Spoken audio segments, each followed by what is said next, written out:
Okay, so you guys know we talked about doing that Archon Blooded Azamar here on the Forgotten Race review. Unfortunately, there's been a whole heck of a lot of patron sniping, a lot of third party, a lot of homebrew, a lot of my own brew. Yeah, some of those custom races were whipping up third party style. They're ready for you to see, but today, at the request of BAM! Mr. AJ Parker, let's crack open Blood of the Elements and talk about one of the bloodline, the genie kin that we haven't talked about yet. One you'll see in a certain form in Carrion Crown here on Black Dragon Gaming. Today, it's all about the Ifrit. If you guys are liking what you're seeing, like, subscribe, ding that bell. If for no other reason than to watch me get super mad at this guy here with his fancy fire hair. My hair is cooler. You can't tell me otherwise. Today, this episode of the Forgotten Race Review was brought to you in part by the man who requested it, Mr. AJ Parker. Thanks for your help, man. Now, let's hit it. Okay, so on planet Earth, the Ifrit, which is spelled a million different kinds of ways, are supernatural creatures in some Middle Eastern stories. In Islamic culture, usually they're a powerful type of jinn, or identified with death spirits. These guys appear pretty much everywhere in modern pop culture. Magic the Gathering, Final Fantasy, and is even mentioned one time in the Quran. In Pathfinder, Ifrits are descended from humanoids plus, genie kin. In this case, creatures of elemental fire, most commonly the Ifrit. They, of course, as you might imagine, are known for their impulsive, hot-headed personalities, hair that flickers like fire, and red or mottled horns that sprout from their brows. They usually have pointy ears and sometimes scales the color of charcoal covering their limbs or brass-colored skin. Like the element that burns within them, most Ifrits are hot-headed, consume life fully, and live for the moment.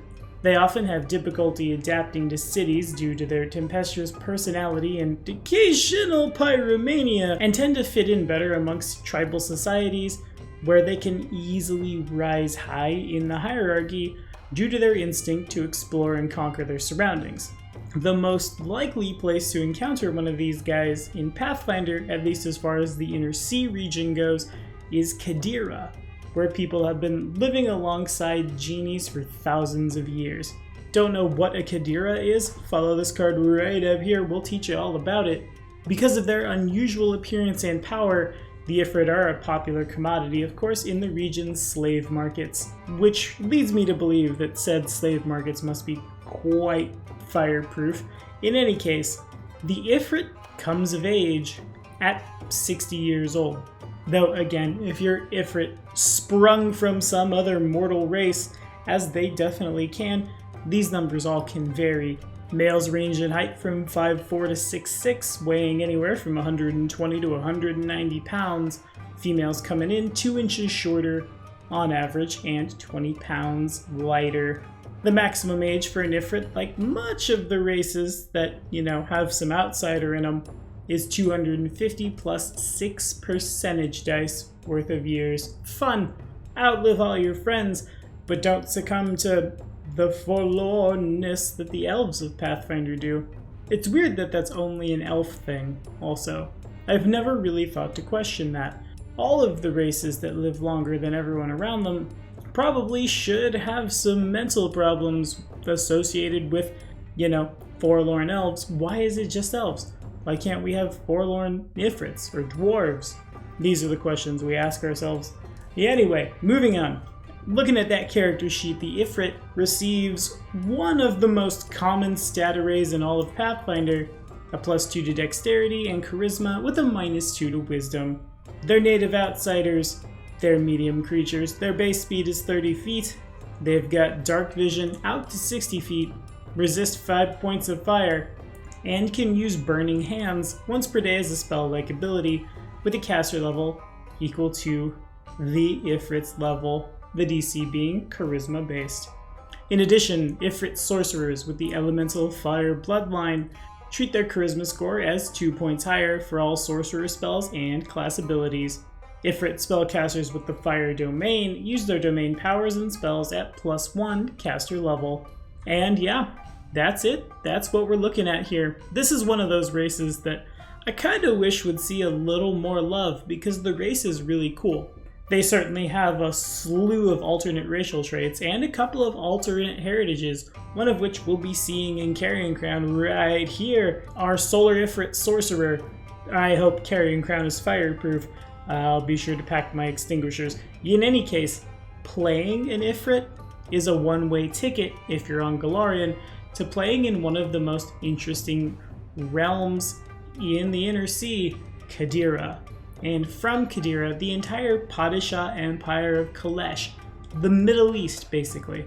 The desert biome is certainly an interesting one to travel in, what with the really hot at day, really cold at night aesthetic, to say nothing of monsters you would find there that you would find nowhere else. I kind of have a Gestalt Paladin Arcanist Ifrit in my back pocket. I doubt I'll ever play him. He's become kind of one of those. But to be honest, if I were to play an Ifrit, coming from that region and being, possessed of that internal fire, that desire to purge the world of evil, one flaming scimitar swing at a time, seems, kind of super cool. Maybe one day we'll get around to playing Legacy of Fire here on the channel, or maybe when 2nd edition comes out, we'll see more of, due east of Qadira. GMing for these guys can also present a pretty interesting problem that I've found I personally have to deal with in Carrion Crown, but really the base Ifrit is kind of just hop, skip, and a jump away, at least as far as like that first glance, from a tiefling. People who see these individuals walking around town may mistake them for tieflings or may, run for a bucket of water because they're going to set the inn on fire by putting their head on a pillow. It's kind of like Chandra Nalaar from Magic the Gathering, just, directly coming from a lawful evil outsider.